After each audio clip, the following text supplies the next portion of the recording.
President Cyril Ramaphosa's axing of DA Deputy Minister Andrew Woodfield has set the cat amongst the Government of National Unity pigeons.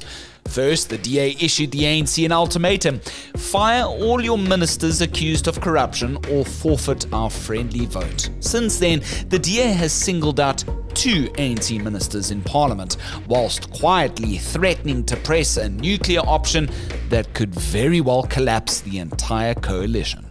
I think they're mostly using it as like a reminder to Ramaphosa that he is president with their votes, because they voted for him last year. So it is more a warning that it is a possibility. At the moment, I don't think that they'll get the numbers. We head inside the corridors of Parliament with senior reporter Jan Gerber next. Later in the show, it's emerged that a key suspect in the recent Gugulethu mass shooting was released from prison shortly before. And finally, Kanye West's latest track, unbelievably glorifying Adolf Hitler, costs him a visa to Australia.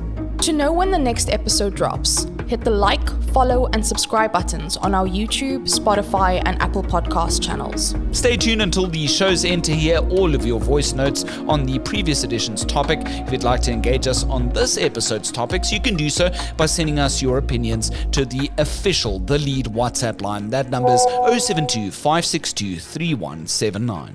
My name's Graham Robenheimer. Let's chat all this and more right here on The Lead on News 24. The DA's had knives out for 2 ANC ministers since President Cyril Ramaphosa had sacked the DA's Deputy Trade Minister Andrew Woodfield for travelling abroad without his permission. DA Federal Council Chairperson Helen Zille this week personally oversaw the laying of criminal charges against the Higher Education Minister Nobuhle Mkhwebane. That's over a controversial process to appoint ANC-aligned members to the boards of the Sectoral Education and Training Authority, otherwise known as SETA.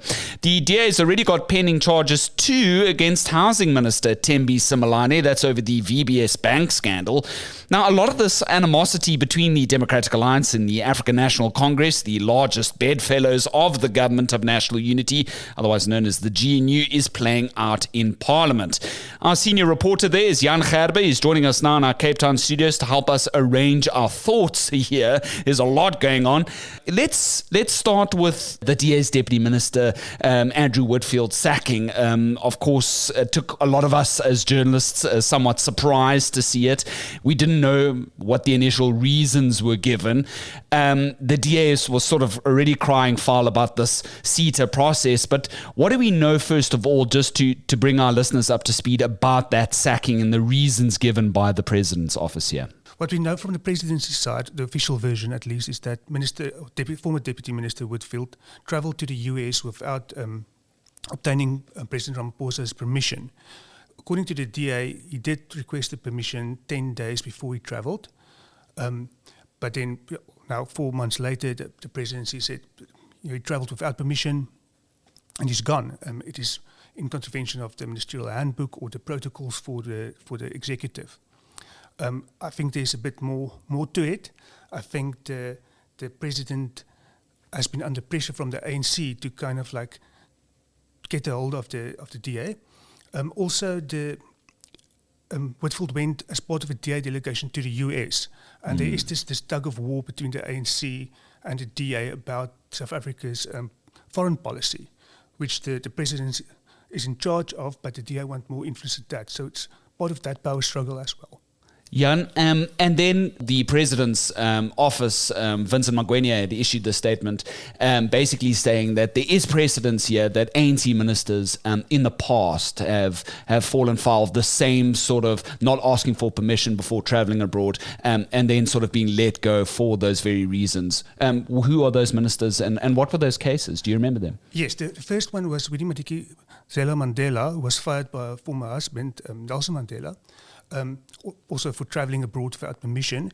There was something more to that as well. At the time, relations between them were at a low point. She was a bit rogue in the ANC caucus.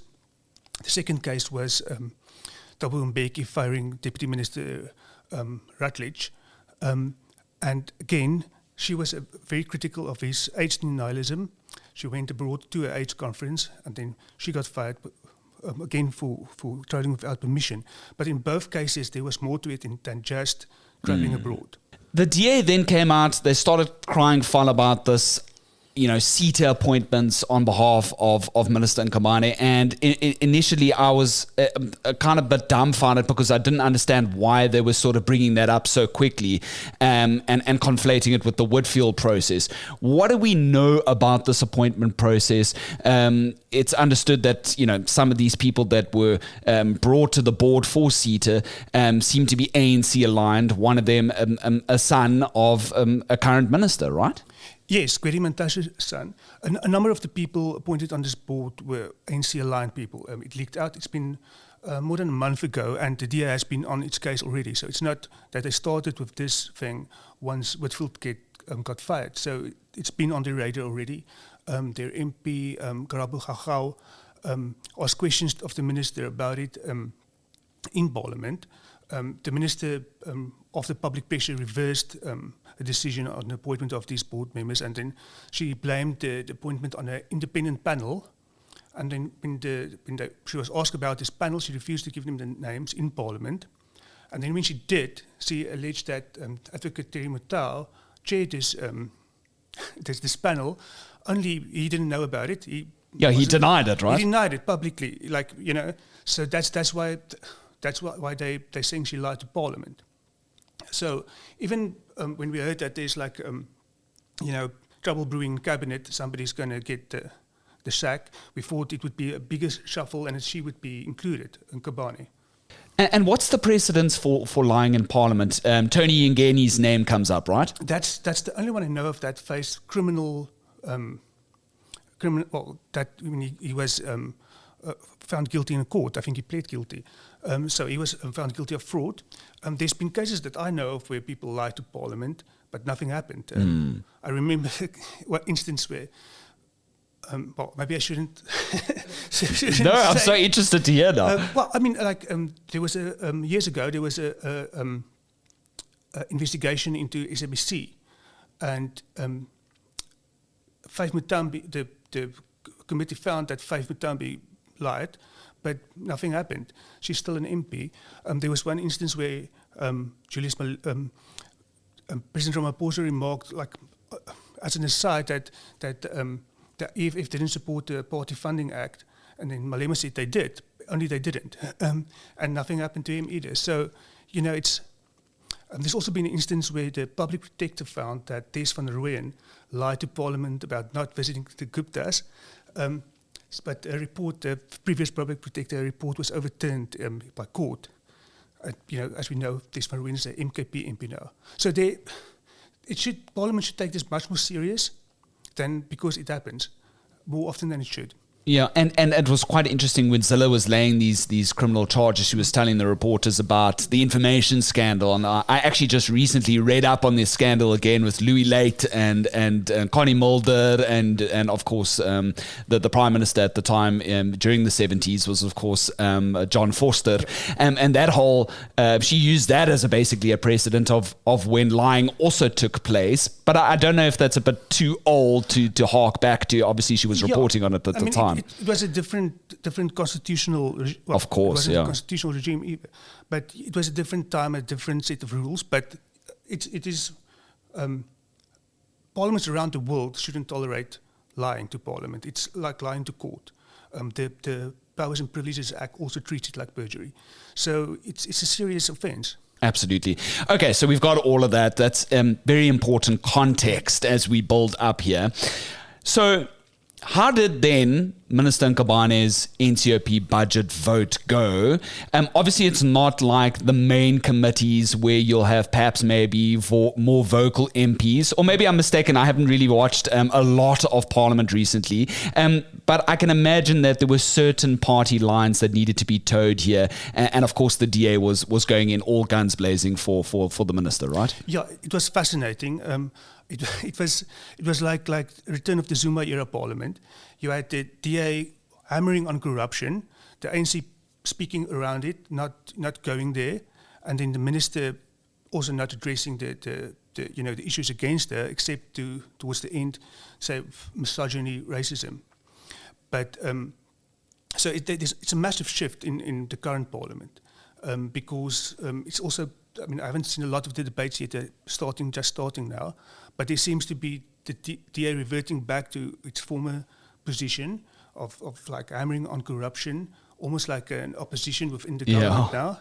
And the ANC very much, they're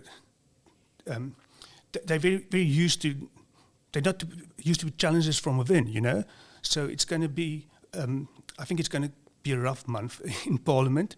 The ANC is also they advance the notion that their budgets, what they're doing is for transformation. So any opposition to them is against transformation. So that's the counter offensive that they have to the DA's hammering on corruption. But the DA claims she's corrupt, right? And I thought quite interesting is that the ANC members didn't really raise a hell of a lot of point of orders. Yeah. It was the NCOP, which is a bit, like a parliamentary old age home. It's not it's not as robust as the National Assembly. So, but I mean, there were instances where I was really surprised that ANC MPs didn't, object because the DA said she must lead Parliament. And it's the weirdest thing. You may not say, you may not impugn the character of an honourable member. Even like in the debate I followed this morning, Lucky Montana of the MKP got really upset when an ANC MP referred to Gama appearing in court earlier this week. Siyabonga Gama of the MKP. So, and the ANC MP had to withdraw it. So there's this thing that there's all these allegations and charges against these people, but you may not talk about it, which suits the ANC in this battle with the DA. But like the NCOP, it wasn't raised. It was very weird. But the ANC sort of line is, we are all pro-transformation, within the historical circumstances of apartheid redress. And so therefore, your claims don't hold water, DA members, right? That's sort of like the main theme. That's the main theme, yes. It's a way to dismiss any form of resistance, which, the problem is that the DA, there is this perception of the DA that they are anti-transformation, and they have brought cases against what the ANC considers transformative legislation, etc. So it will gain some traction, even though, the corruption or the mismanagement that ministers are accused of has nothing to do with transformation. In fact, it impedes transformation. So it's going to be, it's almost like that Bell Pottinger thing again, Yes. Like, it's not in so many words, but it comes down to, if you oppose us, if you fight us on corruption, you are anti-transformation, which is false dichotomy. 100%. And then just quickly help me out here. What were the actual DA criminal charges about that they laid at the Cape Town Central Police Station? It's about lying to Parliament. Okay. The one charge is fraud, and the one is for contravention of the Powers and Privileges Act. That police station is so well known by journalists and the media because, you often see the DAs Glenys Breitenbach or Helen Zille or, John Steenhuisen and past members, Musi Maimane, being outside there, having their picture taken, laying these criminal charges against ANC ministers. And Glenys had done that before against Minister Simelane over the VBS scandal, right? So now seeing it again is a little bit sort of, oh, shoo, we're back here again. Yeah, I mean, it felt like back in the day, that almost weekly occurrence to have to go to Buitenkant Street, from Parliament to cover the DA laying a charge. So it was a bit of a blast from the past yesterday. But Breitenbach laid a charge earlier this year against Simelane. I don't think it's about VBS, it's about that Eskom contract thing. Which I don't understand properly, to be honest. Yeah, Carl Cohen, our colleague, has done a fantastic work with the Kusile power plant, right? It's all connected with that, and we did a past episode on the lead. So if anybody wants to go listen back to that, they're welcome to do so. Yeah. So that's the criminal charge the DA laid against but there is investigations ongoing about their involvement in the VBS scandal, which is, I think the main blot against the name at the moment. You're listening to the latest edition of The Lead on News 24 with Graham Rowenheimer. If you've got an opinion on what you've heard so far, drop us a short voice note on our WhatsApp hotline. That's 072 562 3179. Right. So to catch everybody up to speed here. We've got the president axing the DA's deputy minister, Andrew Woodfield, and the president, and I think it's also fair to add, came out and said, well, look, we did tell the DA you could, replace Andrew if you really wanted to. It's not as if you forfeited that particular position as per the GNU understanding and their memorandum. And then you have two ministers now, one sort of a legacy issue for the DA and now a sort of a new issue regarding the CTA appointments, these two ministers that the DA is sort of going after.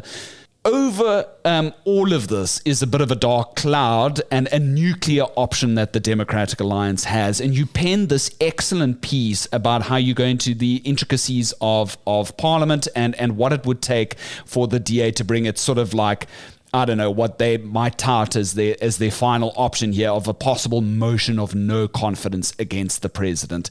How viable is that?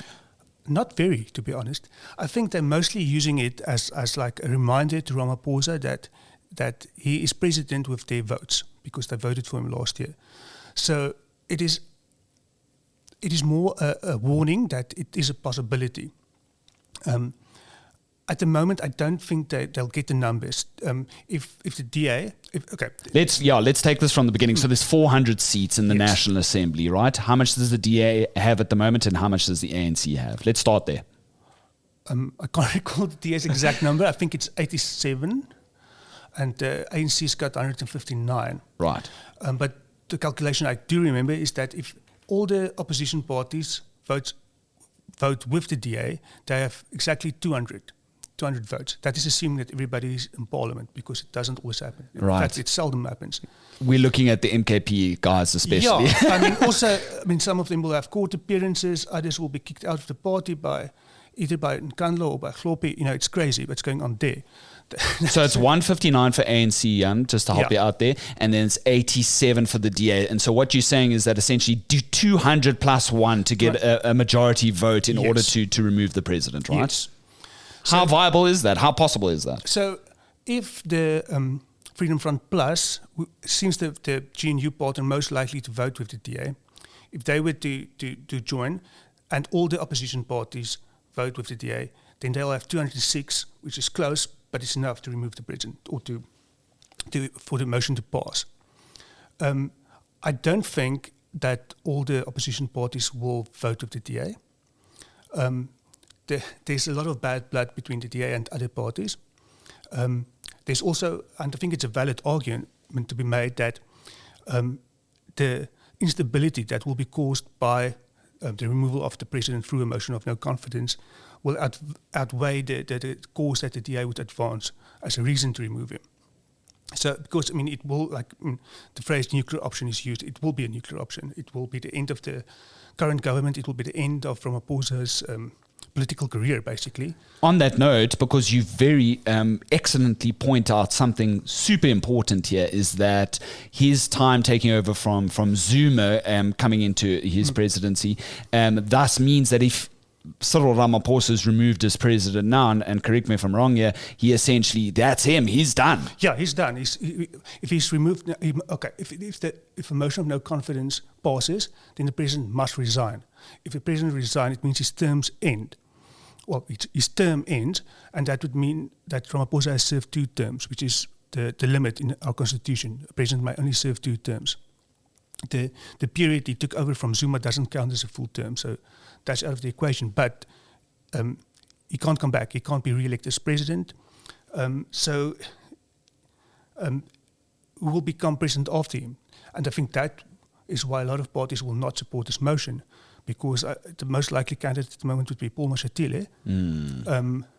And if you argue we must remove Ramaphosa because he allows corruption in his party, and you can't really say let's elect Paul Mashatile as president then,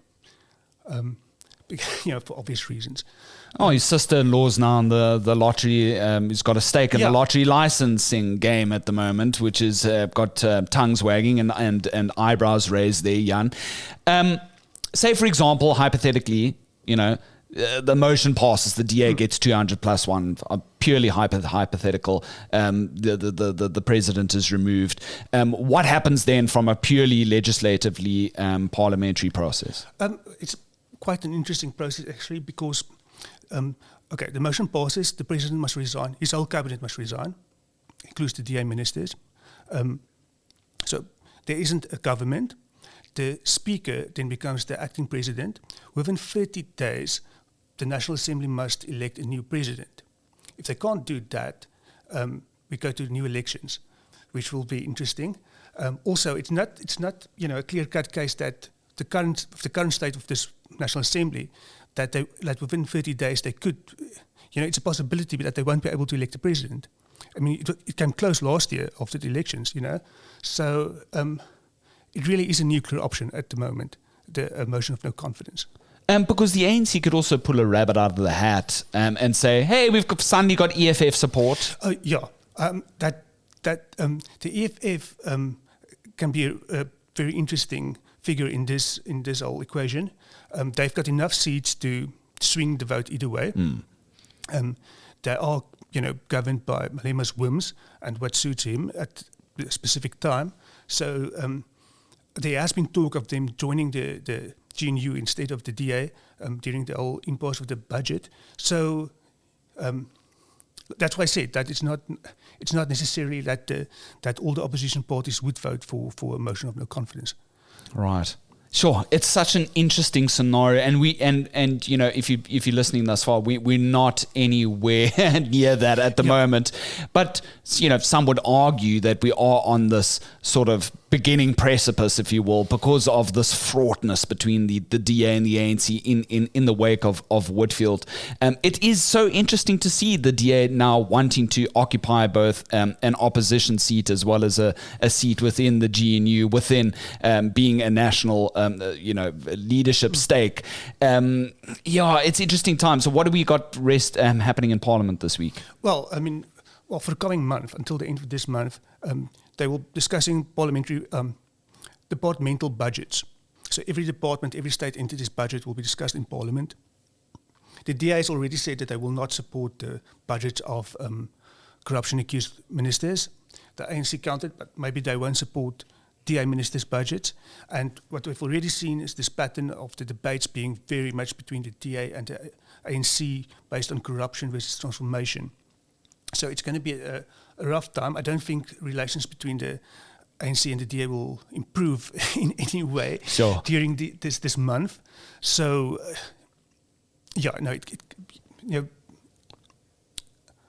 it's difficult to see where this is going. I mean, because I think there's a realization that the alternative to the GNU is worse than what it's currently. But at the same time, the relations are so fraught at the moment that it's very awkward. Yeah, and just a note and a comment on that. I mean, we've had our business, News 24 business colleagues like Carol Payton in the same seat as you in the past, under Siwe Makanana, our political editor, basically saying that, the markets at large don't necessarily like something alternative to a DA-ANC configuration as per the latest election figures and how that sort of all panned out. Definitely one to watch. As a parliamentary journalist, do you think we would have ever been in this position if you look back over the past 10 years? No.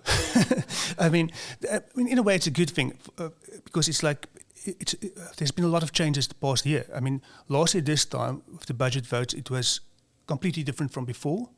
There was this sense of working together. Now it's back to the Zuma era vibes. It's interesting. Yeah, and going back to what we're talking about. That particular sort of scenario playing out of a possible motion of no confidence being brought. Some of the News 24 comments have been along the lines of like, hey, it could be a secret ballot. That would be interesting. I think back in the day when that secret ballot came out, a lot of people, myself included, think this is the way to go. But in retrospect, it was actually a bad thing. I think the public should know who people are voting for. But it does make it harder to call how the vote will go, obviously.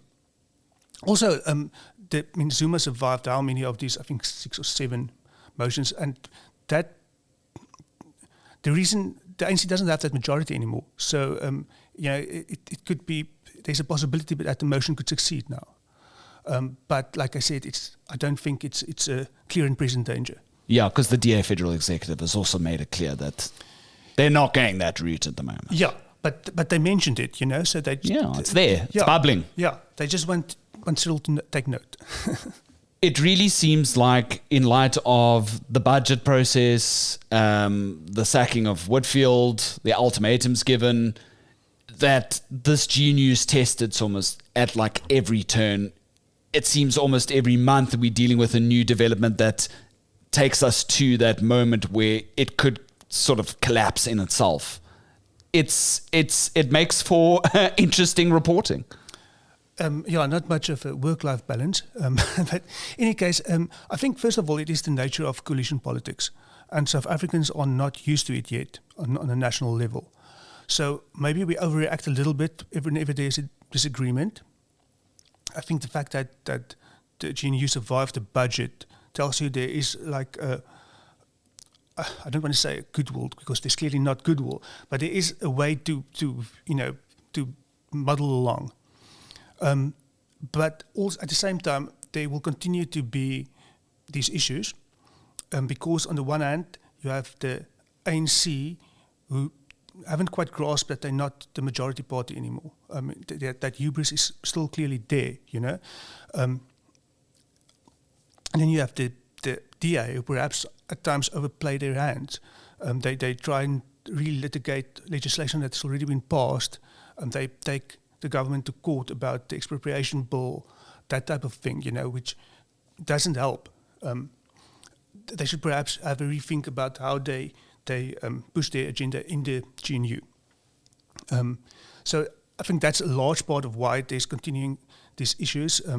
The ANC on the one hand not willing to give up power, and the DA perhaps wanting a bit too much influence. Thanks, Jan. I really do appreciate it. Thank you so much for taking us through legislatively from a parliamentary perspective how that will all sort of play out. Your latest piece, GNU battle lines drawn. Nkabane blames racism, misogyny as DA attacks corrupt ANC and NCOP has been one of our top stories on News 24 today. Thank you so much for your time, and I really appreciate it, and I hope to have you back on the lead again soon. Thanks. Goodbye. To our trending topic now, and it's emerged a key suspect in the recent Gugulethu mass shooting in Cape Town over the weekend had been released from prison shortly before the murders of some 7 men at a home in Kanana informal settlement. Police soon named 2 persons of interest following the killings. They are Lungile Madolo and Luiso Matanisi. Now, Madolo, it's understood, was arrested back in 2023 for the murder of a Gugulethu community policing leader. But his case was withdrawn this month, reportedly due to the death of a key witness. Residents tell our journalist Valani Ludidi in the area that they're stunned to see Madolo walk free again, claiming that he's known for extorting locals. Ludidi reports that Madolo's description matches that of the 35-year-old suspect police had revealed they arrested on Monday night. The local CPF is now warning all these murders appear to be connected. Better crime intelligence is needed. Looking for a smarter weekend scroll? The Weekender is your ultimate guide to bold stories, sharp opinion, and a fresh lens on life in Mzansi. From exclusive interviews and powerful essays to wine picks, playlists, and pop culture gems, it's your perfect weekend read all in one place, landing every Saturday on News 24.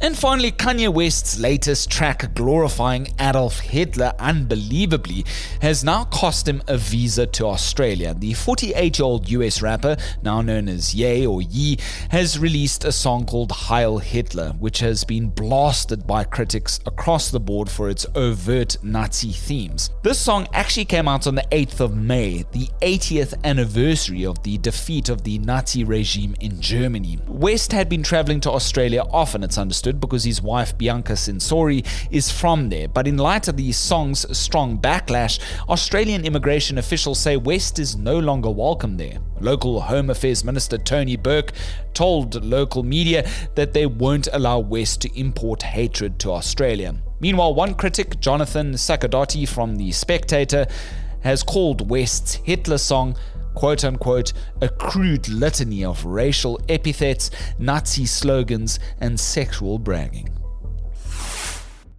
From unbelievably tone-deaf songs to the future stability of our seemingly fragile coalition. To quote Frans van Cooke, die wêreld is mal. Let's listen to your voice notes. In our previous edition, we spoke to senior sports journalist Kanye West about the current run of form of the Springboks and how coaches push for depth in the front line, Coach Rassie Erasmus's term of a hybrid player, and pricey match tickets. Let's listen to some of your comments. We got these voice notes. Thank you so much. Evening, everyone. It's Sia. Rassie, I think what he's doing now is doing a brilliant job. I just want to add to one of your thoughts for everyone. Yeah, I just want to share with you. So, back to the point. Rassie, what he's doing now is building something that we'll see on a 2027 on the World Cup, especially on the new announcement that the on the upcoming games next on Saturday, this coming Saturday, against Italy, which is one of the best. I think there's a lot of changes that he came across, and then he introduced new players, the new senior, junior players, which is very good, and actually it's very lovely. Wish him all the best. Thanks for your time. MM here from Potchefstroom, Northwest Province. I think what is Rassie doing, it's very, very, very tremendous. It's very, very beautiful in terms of changing the game, changing the philosophy of the game, because rugby South Africa was not like this before. See the mentality of the players, the physique, the mindset. The guys are so enjoying the game at the moment. So whatever he's applying, whatever he's planning to do, I think this guy needs a million chances to take this Springbok further. Look how they changed, how they are dominating the world. Look how they are playing this so-called big rugby nations.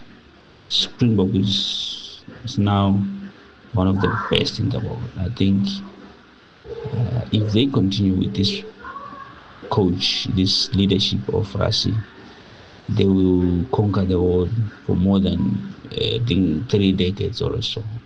Thank you so much for all of your voice notes. I really do appreciate it. Of course, you can keep them coming here on The Lead. That official WhatsApp hotline is 072-562-3179 if you'd like to engage us on today's topic, all things political and GNU, of course.